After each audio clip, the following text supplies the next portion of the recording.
Chapter 15. The Madness of King George III. Upon the death in 1732 of Thomas Howard, 8th Duke of Norfolk, the real founder of American Freemasonry, the Norfolk title passed to Thomas's brother Edward. In a curious way, the 9th Duke of Norfolk played a part in the founding of the United States as well, albeit a cameo role. Sun Tzu wrote, "Multiply your spies, put them everywhere, in every palace of the enemy prince. Have a list of the principal officers who are at his service. Know their first and last names, the number of their children, their relatives, their friends, their servants. Let nothing happen to them that is not known to you." Edward, 9th Duke of Norfolk, was a regular in the crowd of Frederick William, Prince of Wales, and his Princess Augusta of Saxony. The Waleses were party creatures, and an ongoing disappointment to the prince's father, King George II. The king resented that his son appeared not to have inherited his craving for war. George II was the last British monarch to lead his army into battle, which he did against the Spanish in 1739.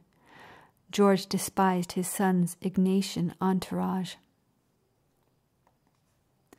When Frederick William ran up an exorbitant tab entertaining foreign ambassadors at St. James's Palace, the king cut his allowance, shooed the ambassadors away, and ordered the couple to move out of St. James's and take up a simpler residence at Leicester House. In 1738, Augusta gave birth to a son, George William. At the age of 6, the child was placed under the tutelage of Dr. Ayscough. Like the Society of Jesus, Ayscough did not wish the head of the Church of England well. He is chiefly remarkable, says Britannica, as an adherent of the opposition. Ayscough's role in history was to keep the future King of England, who suffered emotionally under the ungainly squabbles dividing father and grandfather, virtually illiterate for more than 5 years. The Prince of Wales was fond of horse racing. One afternoon in 1747, so the official story goes, a sudden downpour of rain confined him and a handful of friends to his tent at the Egham races. Determined to play cards, the prince sent Edward, 9th Duke of Norfolk, out into the rain to find someone to make up a whist party. The Duke returned with a strikingly handsome Scot, John Stuart, 3rd Earl of Bute. Bute immediately gained the favor of the prince and princess, says Britannica, and became the leading personage at their court. What Britannica omits saying, along with every other source I could find on the leading character in the formation of Anglo-American relations, is that Bute, like Norfolk, was a secret brother of La Lodge. This fact is ascertainable only from the keystone of the arch over Bute's mausoleum in St. Mary's Cemetery at Rothsay, Isle of Bute, in the Firth of Clyde, west of Glasgow. Carved into that keystone is the familiar Masonic disembodied all-seeing eye. Born in 1713, educated at Eton, Bute was elected in 1737 to the representative peerage for Scotland. He never opened his mouth in debate. When his bid for re-election failed, he returned to the family estate on the Isle of Bute, whose remarkably temperate climate produced a lush foliage, even palm trees. There he indulged a passion for botany that can be experienced to this day in the verdant grounds of Mount Rothsay. In 1745, Bute suddenly left Rothsay and took up residence in London. The year 1745 is distinguished by the so-called Jacobite rebellion, another wondrous Sun Tzuan ruse in which apparent defeat for the Society of Jesus masked a hidden victory. The Jacobite rebellion aimed to restore Roman Catholic rule over England by deposing George II and placing James II's grandson Charles Stuart, better known as Bonnie Prince Charlie, on the throne. However, when Charlie marched on London with a band of Scottish devotees, no Catholic politician of any prominence would desert George II. The rebellion was forced to abort. Charlie escaped to France, and the Scots were massacred. Clearly, this was a Catholic disaster. Or was it? Such extensive Catholic support for a Protestant king assured England that the monarchy would be forever Protestant. A Catholic England was now an impossible dream. The Jesuits could give up. Englishmen could now relax with them in their midst, just as Jesuits could now go about their business without causing official alarm. The Jacobite rebellion made England at last safe for the Black Papacy. The Jesuits secured a new cover by blowing their cover, blown cover as cover in the parlance of CIA. The Sun Tzuan general wins whatever the circumstances. When Bute joined the court of the Prince and Princess of Wales, their son George William was an emotional basket case. Bute lavished attention on the lad, won his trust and admiration, became his mentor. Indeed, Bute made himself so delightfully indispensable around Leicester House that the prince appointed him in 1750 to the most intimate position on the staff, Lord of the Bedchamber. Nothing happened in the life of the two heirs to the throne of England that was not privy to a man under obedience to the unknown superior. But in the year following Bute's appointment, the prince died mysteriously at the age of 44. Rumors that Bute was responsible circulated for a while and evaporated. However, gossip linking Bute romantically with Princess Augusta never went away, even though he was husband to a devoted wife and happy family. George II, surprisingly desolate over the prince's untimely death, remained an absurdly stern grandfather to George William. Until his own death in 1760, George II grew increasingly melancholic and disinterested in ruling. Parliament gained strength. Bute acted the surrogate father to the future king. Caring for the gardens at Leicester House, he inspired the boy with a lifelong interest in botany. He encouraged him to patronize the arts.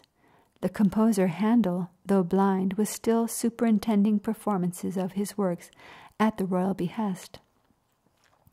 However, Bute did little to allay George's tormenting fears of inadequacy. Reinforcing himself as the ideal of conduct, the Scot nourished the boy's self-distrust, and which would become the most prominent feature of his maturity. Such was the context of English power when Lorenzo Ricci tipped the stones in the Ohio Valley that tumbled into a costly world war between England and France. 6 years into the war, George II died at the age of 77. He left behind a disunited Parliament and a dysfunctional heir barely out of his teens. George William, now King George III, fearfully turned the British Empire over to John Stuart. Bute acted swiftly to conform to the wishes of his unknown superior. He began by appointing a more compliant First Lord of the Treasury, the office later to be known as Prime Minister. Next, with the secretly funded grants, he purchased votes from key members of Parliament widely known as the King's Friends, under the noble pretext of achieving a closer unity of the British Empire under Parliament. Bute whipped up the King's Friends into passing a law to enforce writs of assistance across the Atlantic.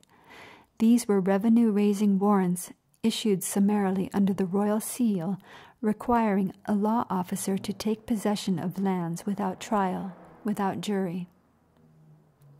One does not need a doctorate in political science to know that summary expropriation is a sure way to divide an empire, not unite it.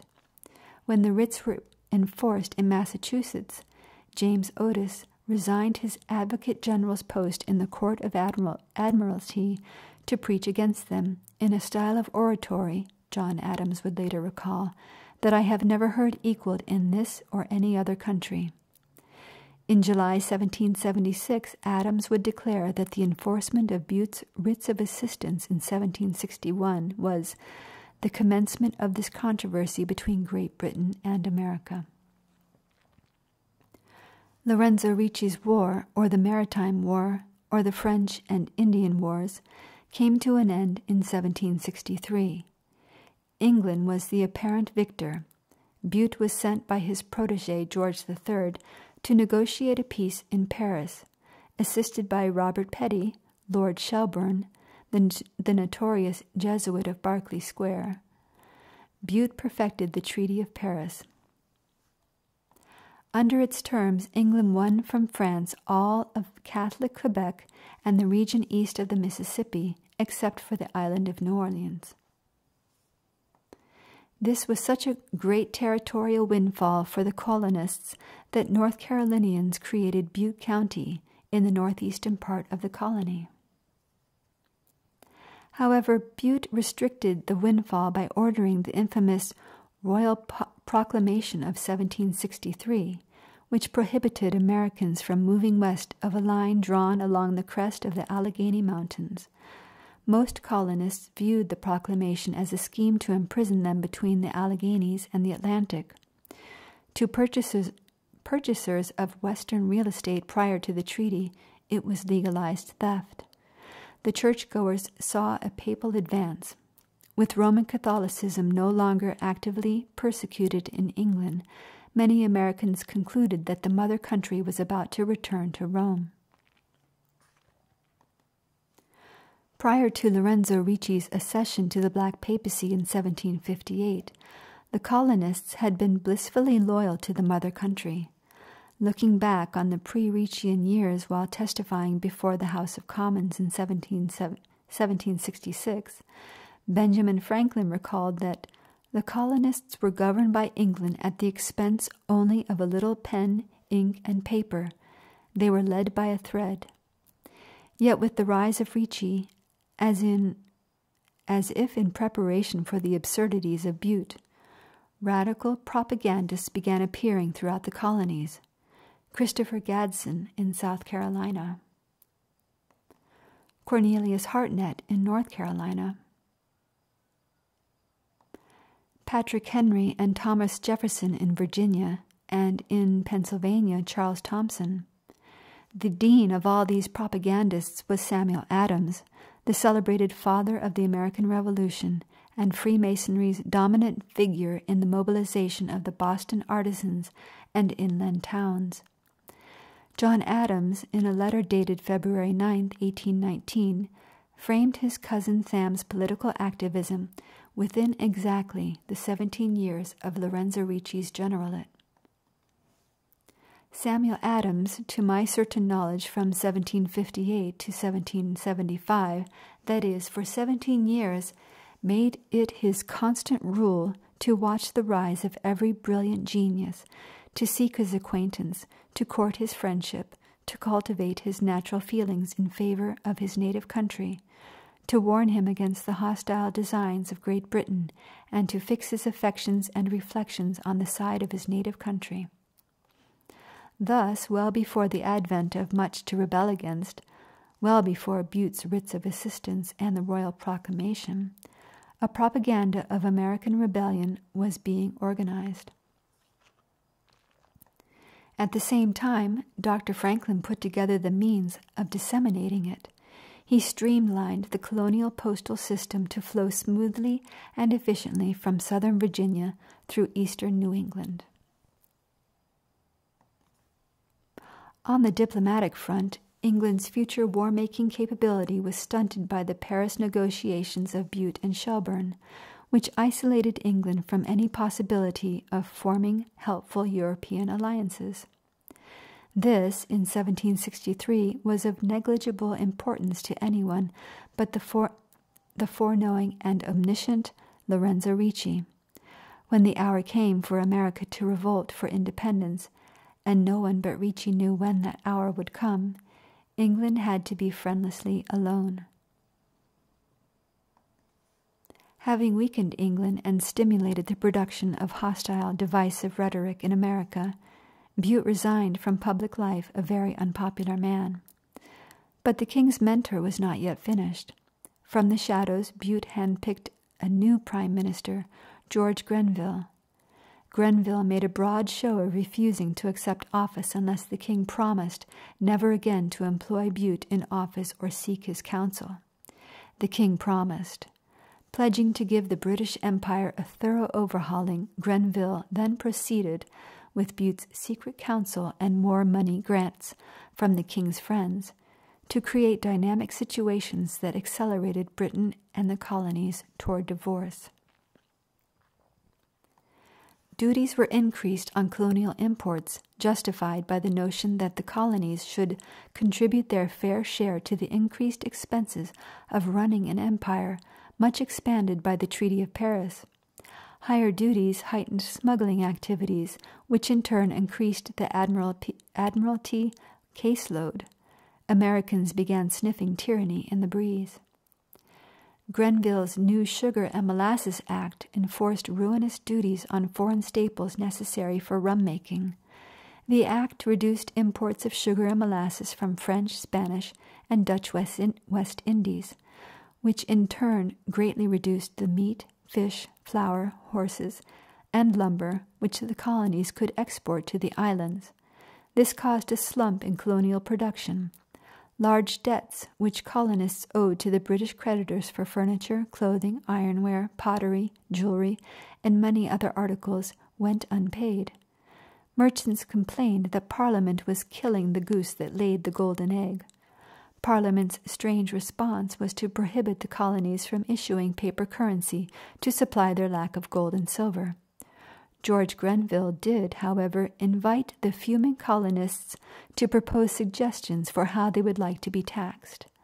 When the colonists refused to dignify the invitation with a response, Parliament in March 1765 passed without debate or opposition an even more infuriating measure. The Stamp Act required the purchasing and fixing of stamps to all colonial deeds, leases, bills of sale, pamphlets, newspapers, advertisements, mortgages, wills, and contracts. If duties on sugar and molasses could be considered part of the regulation of the empire's trade, the Stamp Act was a tax levied by a body thousands of miles away for the sole purpose of raising a revenue. It affected all classes of colonists. Never before had Parliament dared to impose such a tax, whereas the duty on foreign molasses or anti-smuggling measures were felt only by the great merchants in the New York, Boston, Philadelphia, or Charleston.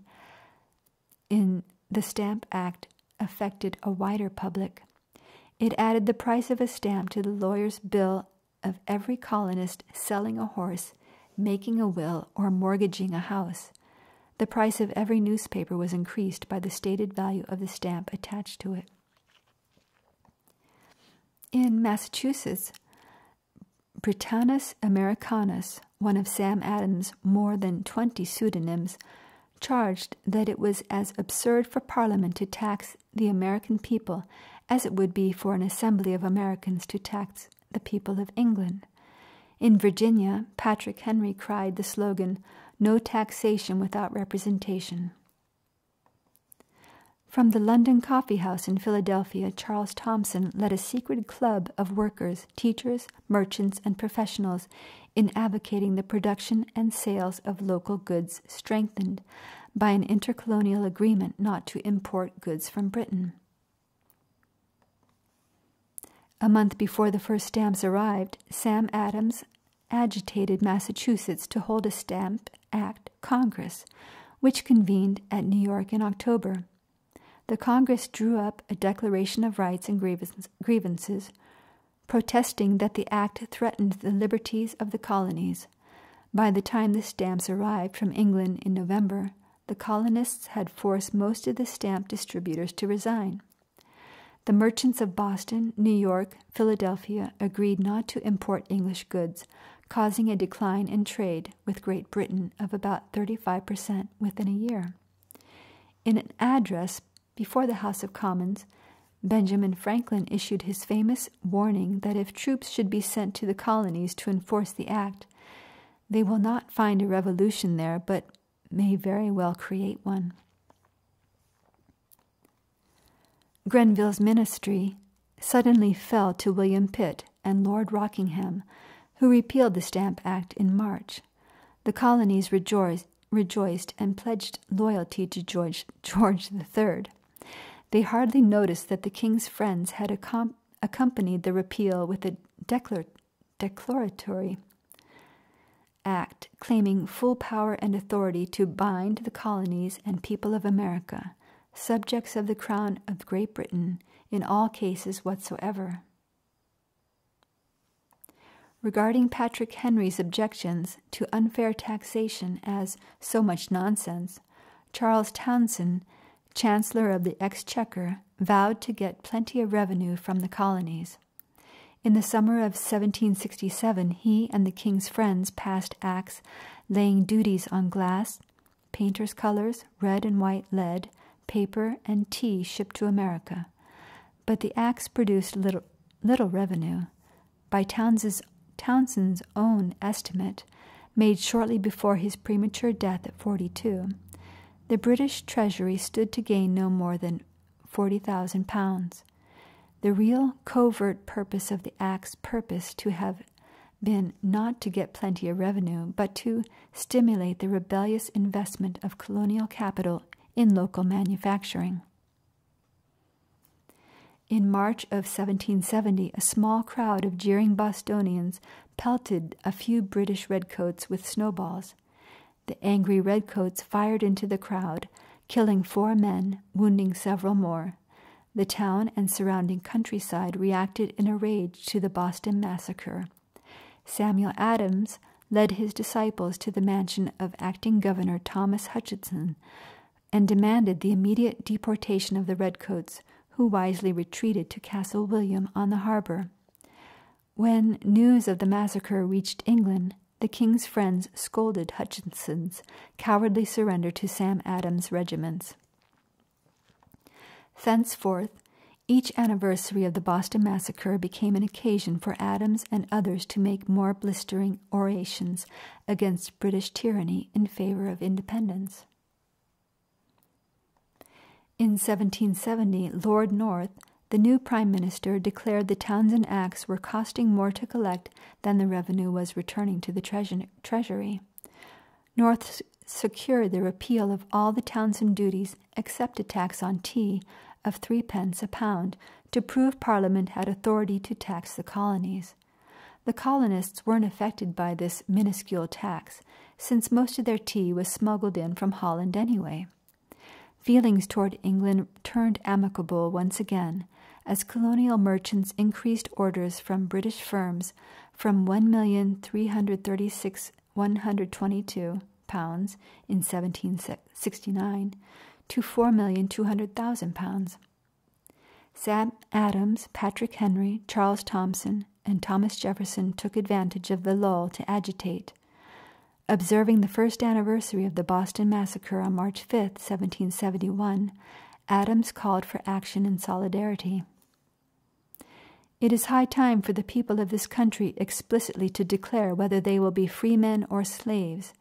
Let it be the topic of conversation in every social club. Let every town assemble. Let associations and combinations be everywhere set up to consult and recover our just rights.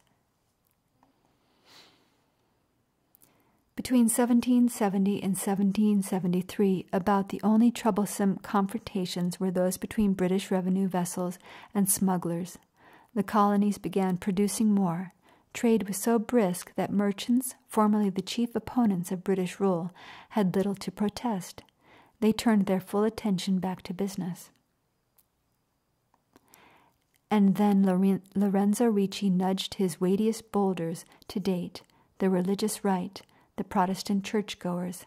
How he did this is the subject of our next chapter.